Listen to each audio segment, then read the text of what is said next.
You see, good like racing. I told you I'm a stone cold killer, boys. Gotta what it No, I'm fucked. I love that first flank, dude. That was amazing. What you guys did. Huh?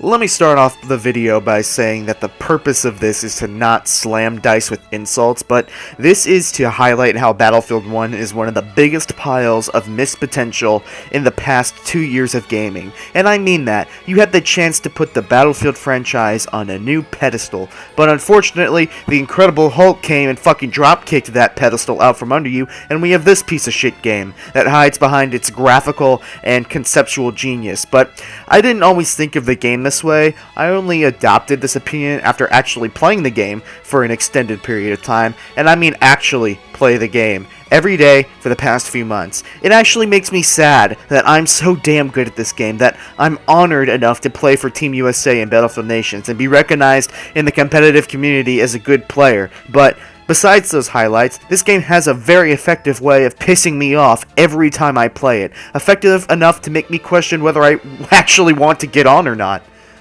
With that all being said, before I pull my pants down and grab the handlebars for power squeezing, while I take an enormous reality check dump on this game, let's get the positive part of the video out of the way first, which is the fact that Battlefield 1 is the best Battlefield in the franchise. At marketing and popularity. Say whatever you want about the game overall, which believe me, I'll get to that. But Battlefield 1 has done wonders for the Battlefield franchise. It had one of the most well thought out and stellar marketing campaigns I have ever seen. The popularity of the game at launch was through the roof, and the game was new and exciting, and it actually worked at launch, unlike Battlefield 4. Battlefield 1 was the first Battlefield game to launch without significant game-breaking issues. Too bad for us, dedicated Battlefield players. They saved those issues for later in the game cycle. DICE and EA should be credited, though, with bringing this franchise to the forefront of the FPS genre. But now that that's out of the way, this game sucks. Now, I understand that sometimes games need tough love, but in this case, I'm contemplating of hurling a bowling ball at this game, hoping that that is tough enough for it to get its shit together by the time the next Battlefield is released. With all of that great success that I just talked about in my last point, the new wave of players also happen to bring around a development style that caters heavily to these new casual players that Battlefield brought to the franchise. Now, I will never criticize DICE for bringing new players. I'm not a fucking elitist that wants to push away all the scorned Call of Duty players. I will, however, heavily criticize the way that you cater to those players. If I could describe the development of Battlefield 1 in one phrase, it would probably be good on paper, but horrible in practice. And that's the thing that I'm working with today as we take a look at the things that really make this game bad. I promised myself that I wouldn't make this video till I really had lost it. A lot of clips that you will see today are games that I played within the span of a few hours, so you can't make the argument that these issues are more rare than good white basketball players. And chances are anyway that you've heard me complain about them multiple times on this channel, so without further ado, we're about 4 minutes in, so let's just get on with the fucking video. Game.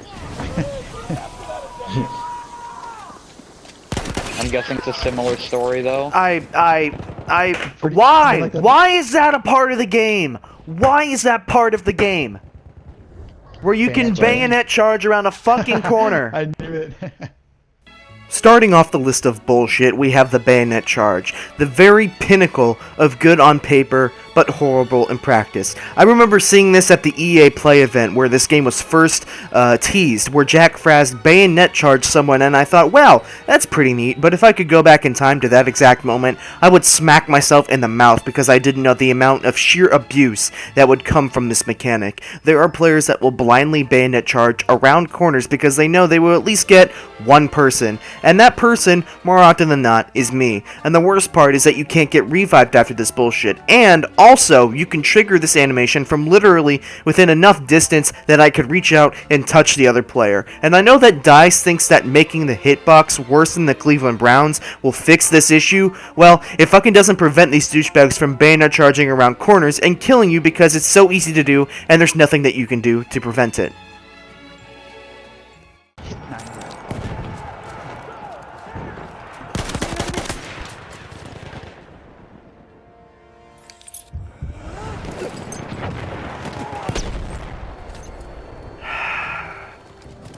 Speaking of easy, what's easier than getting a one-shot kill with a sniper rifle without aiming for the head at all?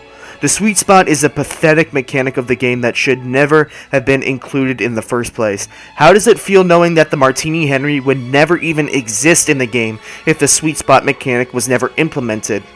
If I see you having 100 service stars with the Martini Henry, I will personally drive to your home and pull the pacifier out of your mouth because big boy sniping is not for you. Take an infantry rifle out of most snipers' hands in this game and they are absolutely useless. There is nothing difficult about aiming at somebody with a rifle that has a sweet spot that covers one of the most common engagement distances in the entire game and pressing a trigger. You aren't a real player, you're about as real as a Hasbro Easy Bake Oven.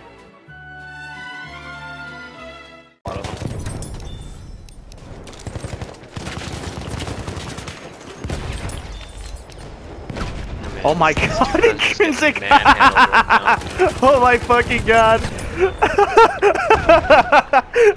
I just saw you carrying a corners about 5 different types of grenades were thrown at you!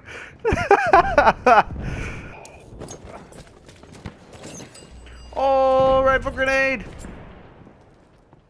Never mind shooting me, you know. Now, nade spam has been an issue in every Battlefield, but as a lot of you have heard me rant before, Battlefield 1 has taken nade spam to an entire new level. There is a video on my channel called Show This to Someone Who Says Nade Spam Isn't a Problem in Battlefield 1. Go watch that video and then come back to this point in this video, because it's the same damn idea, and in a lot of these clips we weren't even on a clustered map. I don't know what the hell DICE was thinking, putting 14 different types of grenades and or explosives in this game. There are more grenades in this game than Kim Kardashian has actual brain cells. You know there is something wrong with your game when you get killed by an explosive more than you get killed by a player using an actual weapon. I mean, Jesus Christ, God forbid you kill someone with an actual gun in this game. Which, speaking of weapons, the guns that are in this game are so easy to use that a caveman can do it. Thanks, Geico. Is there any way I can get 15% off my fucking life insurance because every time I get killed by an Automatico or a Hellregal, I want to drop myself off a building? I'm not sure whether the gun balancing in this game is really just that bad, but I think it's just the fact that anything with a fast fire rate wins. Now, I know what you're gonna say, but Catalyst, you are using the Hellregal in these clips too. You're a hypocrite. Well, that may be, but it's also the only weapon allowed in most competitive leagues because the Automatico is banned, so I kinda have to use it and practice with it, but besides the point, the weapons in this game are easy to use, and if that wasn't enough, DICE went ahead and buffed the SMG-08 to make it stronger than my hatred of spinach, which is really high, by the way. I feel like if you have any of the trio of transgender weapons I just listed above, then you need an asterisk by your name in the post-game stream, because I guarantee you that, like baseball player using steroids, you would not have hit that many home runs, or in this case, gotten that many kills, if you didn't use a weapon that required anything remotely close to any type of skill. Another part of the reason for why this might be is due to the fact that this game has horrible map design. There are 25 maps in the game, including all DLC maps, and I maybe like 12 or 13 of them, and that's being generous. There are some maps in the running for worst maps of all time, including Galatia and Monte Grappa. Monte Grappa is an absolute tragedy, especially on operations where you can literally hold your entire team in one of those bunkers and never fucking lose on defense. It's completely broken.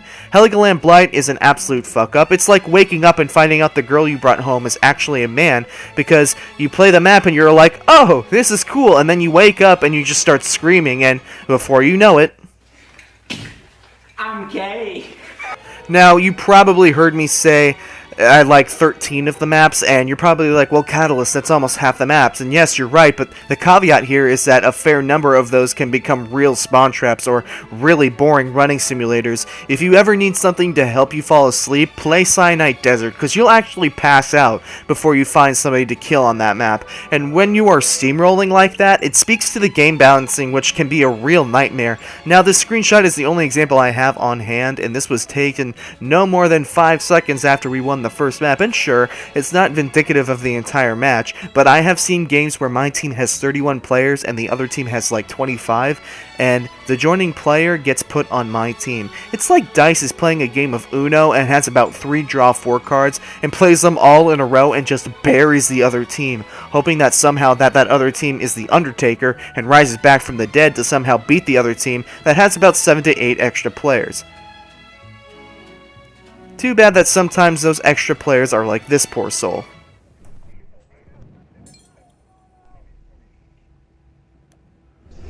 Oh my god. Now, what I don't have sympathy for are the bulk of players now who abuse the bipoded LMG, another popular topic here at Catalyst HD. When DICE implemented the TTK patch, it made the bipod so incredibly strong that you will not get killed by a support player that is not bipoded.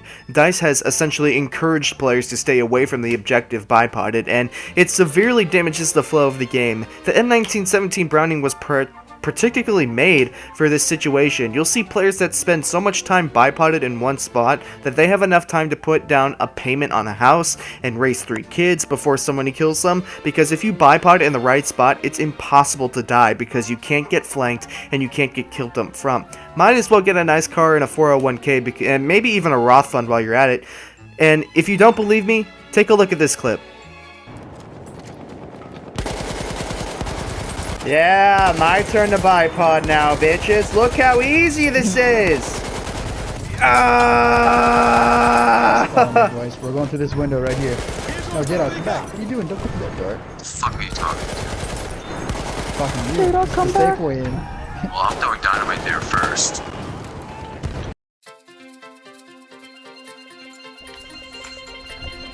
Hey, quit worked. Without a problem. Keeps working. Yeah, I think they may have fixed it. Could this be the start of a new era? Probably It's probably not. just a glitch. It's probably just a glitch. We'll find Something, yeah. yeah, something's telling me no. It's not working. Probably just a mess up. Yeah, they probably fucked something else up there. I think the ability to let us quit was a glitch. What? Battlefield, I just want to jump over it! Hopefully. Haven't won yet. Oh my. Oh, thanks for killing me, Battlefield. I am so fucking proud of you. Because when I want to jump over something, I really mean that I want to go prone directly in front of it. When I get home. Wait, what? Yo, wait, I'm sorry. Can I just say, personal message to DICE, how much I love auto-rotation on infantry sniper rifles. And carbine rifles, for that matter. Oh, come on, man. Is this hiding in the... I was coming behind your man. airstrike. What? Shotgun said no. Fucking garbage. That player, was man. that was definitely an auto-rotation moment.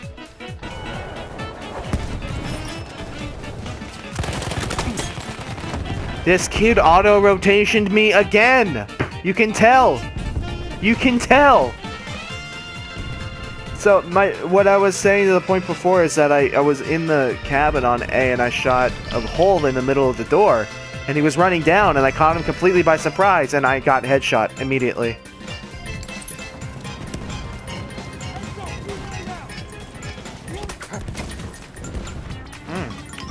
Okay. I'm gonna use the tank hunter kit as it was always meant to be used, as a sniper. Oh, you see that truck over there? Yeah, Boop. I see it. Tanker, dude. Tanker, dude. Right there. Oh. Hold up. Can you spawn on me a jib and give me some healthy poos?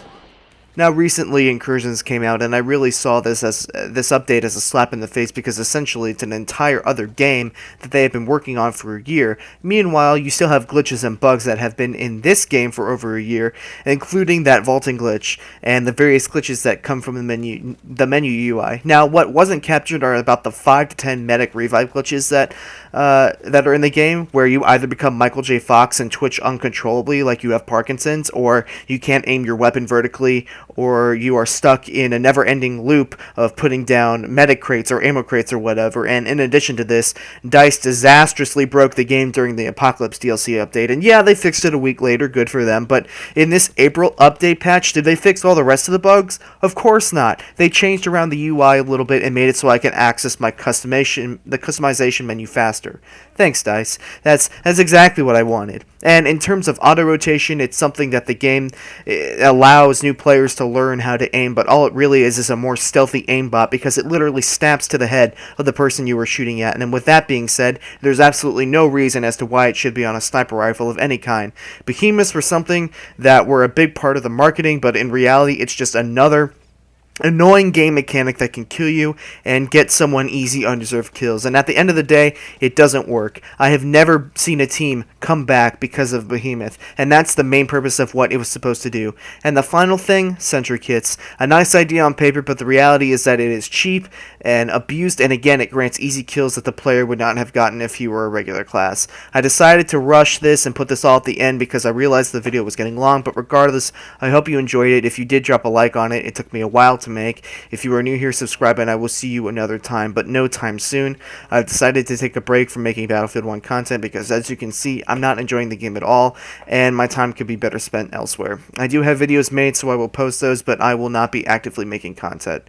Thank you all so much for watching.